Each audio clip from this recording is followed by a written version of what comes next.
All right, reading the Bible, back with Loke.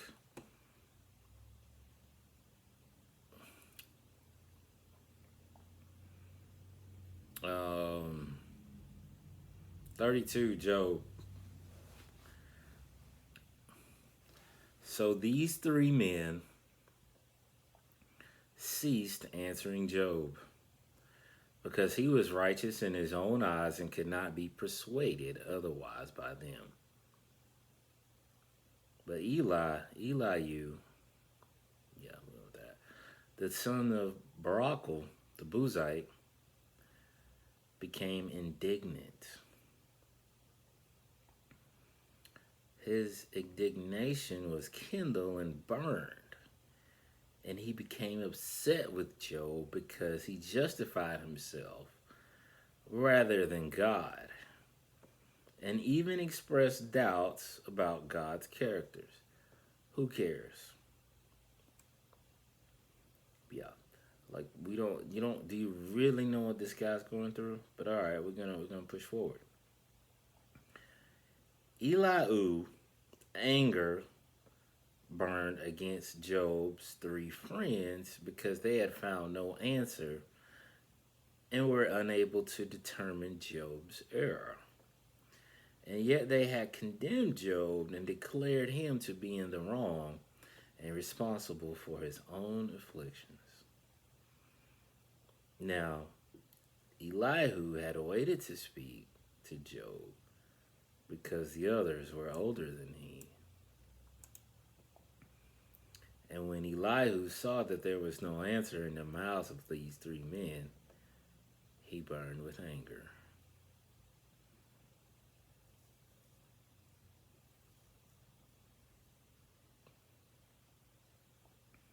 Then Elihu says, I am young and you are aged. For that reason, I was anxious and dared not tell you what I think. I thought age should speak, and a multitude of years should teach wisdom. I'm with you.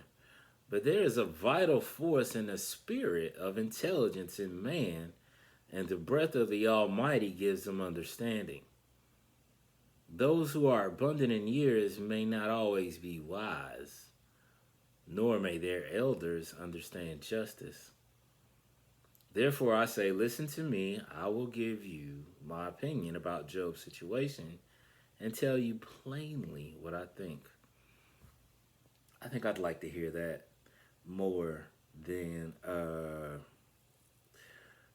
hey man, no disrespect, or, you know what I'm saying? There's another preference too. Like, can I talk to you plainly? Oh man. Okay. All right. So whatever. Y'all get what I'm saying. You see, I waited for your words. I listened to your wise reasons while you pondered and searched out what to say. I even paid close attention to what you said. Indeed, not one of you convinced Job, nor could you refute him. Not one of you supplied satisfactory answers to his words. Beware if you say, we have found wisdom. God thrusts Job down justly, not man, for God alone is dealing with him. Now, Job has not directed his words against me, therefore I have no reason to be offended, nor will I answer him with arguments like yours. I speak for truth, not revenge. They, Job's friends, are dismayed and embarrassed. They no longer answer. Their words have moved away and failed them, says Elihu. And shall I wait, because they say nothing, but stand still and say no more? I too will give my share of answers. I too will express my opinion and share my knowledge, for I am full of words. The spirit within me constrains me. Man, when somebody young talk that talk, boy, it's just, uh-oh. I don't know. Somebody young around me, they talk that talk. I say, uh-oh. My belly is like an unvented wine, like new wine skins. It is about to burst. I must speak so that I may get relief. I will open up my lips and answer. I will not be partial to any man, that is, let my respect for you mitigate what I say, nor flatter any man. For I do not know how to flatter in an appropriate way, and I fear that my Maker will soon take me away. The youngest in the room. Also note the most quiet is he let everyone else speak. However, Job, please listen to my words and pay attention to everything I say. That's big talk. Behold, I have opened my mouth. My tongue in my mouth is going to speak. My words will express the uprightness of my heart, and my lips will speak what they know with utter sincerity. The Spirit of God has made me, and the breath of the Almighty gives me life. Answer me if you can. Set yourselves before me, take your stand. Behold, I belong to God like you. I too was formed out of clay. Behold, I will not make you afraid or terrified of me, for I am only mortal and not God. Nor should any pressure from me weigh heavily upon you. Surely you have spoken in my hearing, and I have heard the sounds of your words, saying, I am pure without transgressions. I am innocent, and there is no guilt in me. Behold, God finds pretext against me. He counts me as his enemy.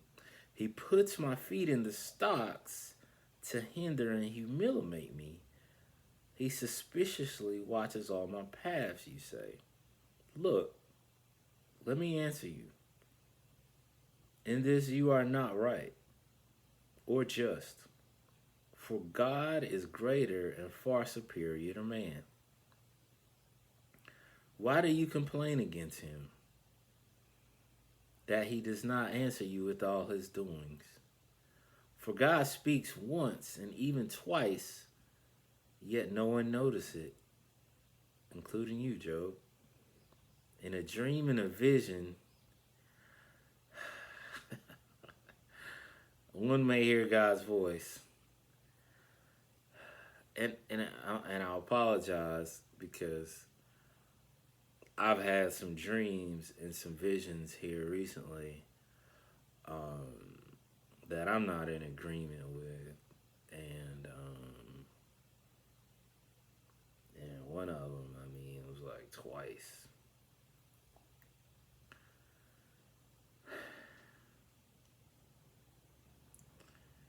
All right, moving on. I'm gonna, I got stuff I gotta work on. That's all. That's all I wanna share that I got stuff I gotta work on too. Um, when deep sleep falls upon men while slumbering upon the bed, then he opens the ears of men and seals their instructions.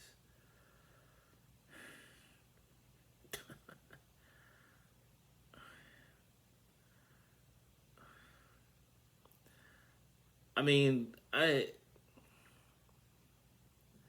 almost impossible. That dream, man, it's almost impossible. It's there's no.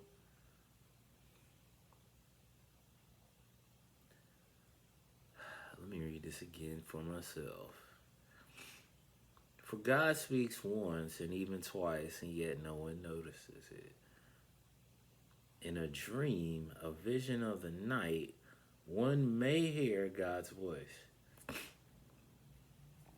When deep sleep falls upon men while slumbering upon the bed, then he opens the ears of men and seals their instruction, that he may turn aside from his conduct and keep him from pride.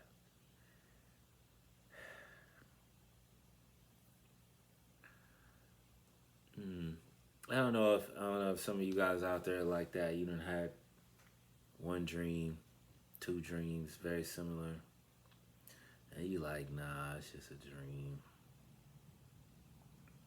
And I think I'm gonna stop right there. If we at 18, it goes all the way to 33. Yeah, we'll start back with the dream. Um,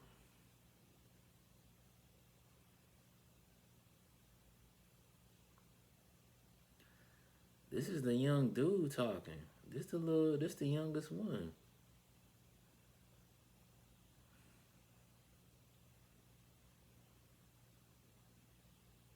I don't know, man. My dream, it just don't even seem possible. I, yeah, I don't. It ain't, I kidding me, man. I had it once, twice. The only thing that kind of gives me a little bit of comfort is he says, in a dream, a vision of the night, one may hear God's voice. See, I don't know if it could have just been me. I could have looked at some pictures before I went to bed. That's why I'm kind of in a comfort. But and also that same breath, I'm thinking while I'm sleeping, regardless or not, he could definitely open up my ear because there's nothing. You know what I'm saying? All right. So anyway, that's what we'll pick back up. Job 33:18, where he talk about the netherworld, Sheol. That's what we'll pick back up. 18:19. Thanks for reading the Bible with Loke. I know it's gonna help some of you. Some of you a little bit more than others. Um, so just hang in there and keep reading it. It works. Um, there's no question that it works. You just gotta stick with it a little bit every day. You don't gotta start off with a lot. You know what I'm saying? I didn't start off reading this much. All right, bring the Bible up. Until next time.